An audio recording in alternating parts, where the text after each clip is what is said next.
क्या नाम है आपका? मेरा वंश चौधरी। मैं मतलब 6 महीने पहले आसपास मैं गाय की गाड़ी पकड़ लिया था, तो ये रुके नहीं थे।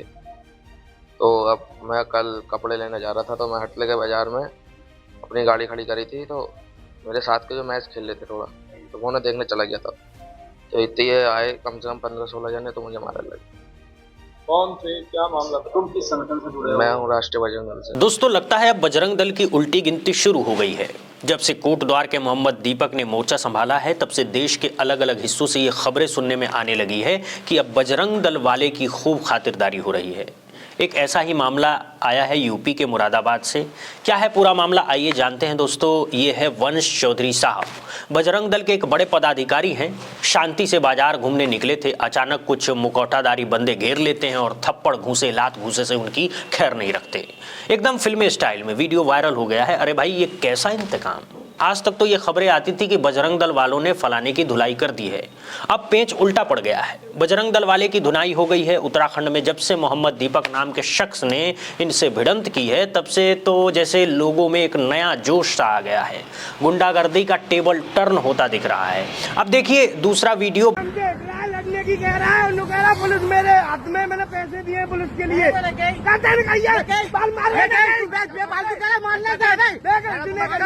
हट रहा है, कितना हट रहा है भाई, बताने आइए, नगर पे आइए, इसकी दुकान बंद होगी तो होगी। लाइसेंस कहाँ है तेरे पे, लाइसेंस कहाँ है? रुक जाओ भाई, बजरंग के आइए, जो बुला रहा है, किसको बुला रहा है बताओ। बुला बुला, ओके ओके। बब्बी चौधरी साहब नाम से ही पता चलता है धाकड़ हैं। दुकान बंद करवाने पहुंचे, दुकानदार ने इनकार कर दिया तो ये साहब गरजने लगे, अरे तू जानता है मैं कौन हूं, मैं बजरंग दल वालों को बुला लूंगा, यानी अपनी फौज का इंतजार करो। पर अब दुकानदार भी पहले जैसे नहीं रहे, डरते कम नजर आने लगे हैं। समय का पहिया घूम रहा है भाई। अब ये राजस्थान का मामला तो एकदम आपको झकझोर देगा, ये पूरे तरीके से आपको झकझोर देगा।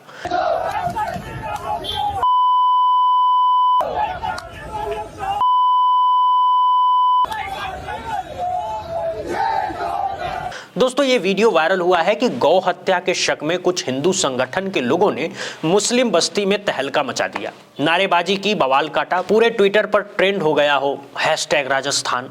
जब पुलिस ने जांच की तो पोल खुल गई। असल मामला क्या था, एक हिंदू युवक की गाय ने बछड़ा दिया। बछड़ा कमजोर था, मर गया। युवक ने उसको दफनाने की बजाय फेंक दिया। आवारा कुत्तों जानवरों ने मरे हुए बछड़ों को नोचा खाया। अब ये दृश्य दिखा तो कुछ लोगों ने बिना सोचे समझे गौहत्या का राग अलापना शुरू कर दिया। पूरा मामला हवा से हवाई बना दिया गया। युवक ने खुद मीडिया को बताया और बछड़ा फेंकने वाले ने भी कबूल किया है। लेकिन क्या इस सच्चाई से पहले ही राजनीति का चटपटा पकवान बनकर यह खबर पूरे देश में फैल चुकी है। कुछ लोगों की तो छुट्टी हो गई, सच्चाई आई तो सब चुप। ये है हमारी आज की समझ। दोस्तों, आपने देखा होगा उत्तर प्रदेश सरकार ने हर गांव में गौशाला बनवा रखी है और इन गौशालाओं में कितनी गाय मर रही हैं भूख से।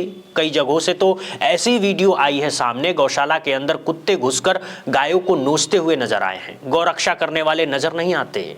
और अब आखिर में एक और हैरान करने वाली खबर है, देवरिया में पुलिस ने 4 पशु तस्करों को धर दबोचा। ये ना कोई धार्मिक नेता थे, ना ही कोई राजनीतिक कार्यकर्ता, बस सीधे साधे अपराधी जिनका धंधा था जानवरों की तस्करी करना। इनकी गिरफ्तारी पर न कोई धर्मवादी नारे, न कोई विरोध प्रदर्शन, बस एक सामान्य अपराधी की तरह कानून के हवाले कर दिया गया। तो दोस्तों, नैतिक या अनैतिक कहानी क्या है? ये कहानी बता रही है कि आज के दौर में all is fair in love and war वाला नहीं, बल्कि all is fair in politics and propaganda वाला बन गया है। एक तरफ जहां बजरंग दल जैसे संगठनों के खिलाफ लोग अब सीधे मुखर हो रहे हैं, वहीं दूसरी तरफ किसी भी छोटी घटना को धर्म, राजनीति और सोशल मीडिया के चटखारे लेने वाले मसाले लगाकर परोस दिया जाता है। असल मुद्दे जैसे कानून का शासन, सामाजिक सौहार्द, सच्चाई की तलाश कहीं पीछे छूट जाते हैं। हर घटना के 2 पहलू होते हैं, एक जो वायरल होता है जिसमें मसाला होता है, एक्टिंग होती है, ड्रामा होता है, और दूसरा जो सच्चाई होती है, जो अक्सर बहुत बोरिंग और सीधी सादी होती है। आपका काम है दोनों को देखना, समझना और फिर उस सच्चाई पर यकीन करना जो तथ्यों पर टिकी हो, ना कि उस सच्चाई पर जो ट्विटर वीडियोस और नारों की भीड़ में दब जा रही हो। तो अगली बार जब कोई ऐसी मसालेदार खबर सुने तो जरा ठहरिए और सोचिए और पूछिए, भाई इसका दूसरा पहलू क्या है? पूरी कहानी क्या है, नहीं तो हम सब बन जाएंगे इस वायरल सर्कस के मूर्ख बंदर जो हर बजाने वाले की ताल पर थिरकने को मजबूर है। और इसी बहाने किसी एक समुदाय पर हम आक्रोशित हो जाते हैं और हम सोचते हैं कि हमारी गाय माता को दूसरे समुदाय के लोगों ने नुकसान पहुंचाया है। अब बात करते हैं देवरिया की, जहां पुलिस ने कुछ गौ प्रेमियों को पकड़ा। दोस्तों आप इनके नाम देखिए, ये कोई आम नाम नहीं है, ये तो वो नाम है जो अक्सर गौ रक्षा के मोर्चे पर सबसे आगे रहते हैं। छोटेलाल पटेल, संदीप पाल, दिनेश गिरी और हरे कृष्ण, है ना चौंकाने वाला नाम। ये खबर किसी साधारण वेबसाइट की नहीं है बल्कि दैनिक भास्कर जैसे बड़े अखबार की। देवरिया जिले के श्रीरामपुर थाना पुलिस ने शनिवार को 4 पशु तस्करों को गिरफ्तार किया। पकड़े गए लोग एक पिकअप वाहन में 3 गौवंश को ठूंस ठूंस कर ले जा रहे थे, यानी भगवान का नाम लेकर गाय की पूजा का ढोंग रचकर उन्हीं की तस्करी का धंधा। श्रीरामपुर पुलिस ने रामपुर प्रतापपुर से इस वाहन को रोका और तलाशी ली तो पिकअप के अंदर से अवैध रूप से बिहार ले जाए जा रहे 3 गौवंश बरामद हुए। जनपद देवरिया के थाना श्रीरामपुर क्षेत्र के अंतर्गत बैकुंठपुर रामपुर प्रतापपुर चीनी मिल कॉलोनी के पास से चेकिंग के दौरान एक पिकअप वाहन से 3 गोवंश राशियां बरामद की गई हैं तथा 4 अभियुक्तों को पुलिस अभिरक्षा में लेकर FIR पंजीकृत कर लिया गया है व अन्य आवश्यक विधिक कार्रवाइयां की जा रही हैं। गिरफ्तार किए गए इन 4 धर्मात्माओं की पहचान ये है: छोटेलाल पटेल देवरिया निवासी, संदीप पाल देवरिया निवासी, दिनेश गिरी देवरिया निवासी, हरे कृष्ण देवरिया निवासी। सोचिए, ये वही देवरिया है जहां से गौ रक्षा के नारे लगते हैं। ये वही नाम है जो अक्सर किसी गौ हत्या के संदेश पर हंगामा करते नजर आते हैं, लेकिन आज यही लोग खुद गायों को ठूस ठूस कर बेचने के लिए ले जाते पकड़े गए हैं। क्या यही है असली गौ सेवा या फिर ये गौ व्यापार है? इससे बड़ा पाखंड और क्या हो सकता है? ये घटना हमें एक बड़ा सवाल पूछने पर मजबूर करती है। क्या वाकई गाय सिर्फ एक धार्मिक प्रतीक है या फिर कुछ लोगों के लिए ये एक मुनाफे का साधन भी है? जब तक गाय जिंदा है और दूध दे रही है तब तक तो ये माता है, लेकिन जैसे ही ये बूढ़ी हो जाती है या दूध देना बंद कर देती है, क्या यही माता अचानक बाजार में बेच दी जाने वाली एक वस्तु बन जाती है? देवरिया के ये चारों भक्त शायद इसी सच्चाई का जीता जागता उदाहरण है। दोस्तों मगर इस सब के बीच एक नया ट्रेंड नजर आ रहा है। अब पुलिस और आम जनता भी ऐसे दबंगई भरे कामों के खिलाफ सख्ती से जवाब दे रही है। यह ट्रेंड सिर्फ एक जगह नहीं बल्कि देश के अलग अलग कोने में दिखाई दे रहा है। छत्तीसगढ़ भिलाई बजरंग दल के कुछ कार्यकर्ताओं को सड़क पर दौड़ा दौड़ा कर पीटा गया और पुलिस उन्हें घसीट कर ले गई। उत्तर प्रदेश रामपुर बजरंग दल के संयोजक सूरज पटेल ने पुलिस थाने में घुसकर दबंगई दिखाई, पुलिस कर्मियों को गालियां दी और थाने जलाने की धमकी दी। बाद में पुलिस ने वायरल वीडियो के आधार पर उनके खिलाफ मामला दर्ज कर लिया। उत्तराखंड मोहम्मद दीपक नाम के एक शख्स ने एक मुस्लिम बुजुर्ग के लिए बजरंग दल के लोगों से सीधे भिड़ जाने की हिम्मत दिखाई।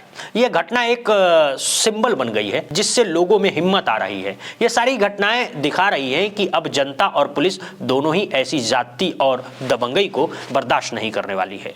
कानून अपना काम कर रहा है, चाहे आरोपी किसी भी संगठन से जुड़ा हुआ क्यों न हो। इन सारी घटनाओं को जोड़कर देखते हैं तो एक पैटर्न साफ नजर आता है। एक तरफ धर्म और समाज की रक्षा का नाटक, दूसरी तरफ उसी धर्म की भावनाओं को अपने गैर कानूनी धंधों के लिए इस्तेमाल करना या ढाल बनाना। कुछ लोगों को लगता है कि वे किसी खास संगठन से जुड़े हैं, इसीलिए कानून उन्हें छू नहीं सकता। लेकिन अब कानून का डंडा काम करने लगा है। आम आदमी अब डरने के बजाय विरोध करने लगे हैं। उत्तराखंड का मोहम्मद दीपक इसी बदलाव का प्रतीक है। दोस्तों ये सारे मामले सामने आ रहे हैं। एक तरफ देवरिया में गौ तस्करी करते हुए पकड़े गए छोटेलाल पटेल और संदीप पाल जैसे लोग, जो दूसरी तरफ रामपुर में थाने में धमकी देने वाला सूरज पटेल। क्या ये सब संयोग है या फिर एक सोची समझी रणनीति का हिस्सा है?